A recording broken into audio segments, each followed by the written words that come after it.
African spiritual teaching.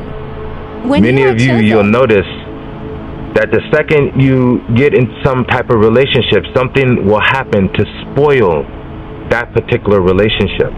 And you'll notice not only yourself, but then as you start to reflect back generationally, you'll look at some of the women that are in your family that even had some of these same gifts, and you'll notice that many of these women, they weren't able to keep long relationships, or their relationships were somewhat transient or temporary. And many of you, you desire love and connection, but for some reason, I'm sure many of you have noticed that when you get this, that your partners or the men that you're with actually begin to take from you and drain, and they progress and somehow get better, but you somehow become drained, and it's as if something has taken from you.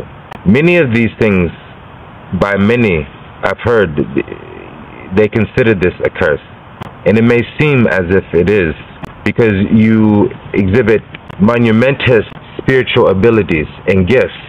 However, when it comes to connection, love, and relationship, there's something that's missing. This is because those spirits that your ancestors were dealing with, that gave your ancestors certain powers and abilities, whether those powers and abilities were used in order to heal or to help the community, or the opposite. Those powers of those spiritual beings still exist within the family and within you. And the symptoms of those spirits are these abilities that you have.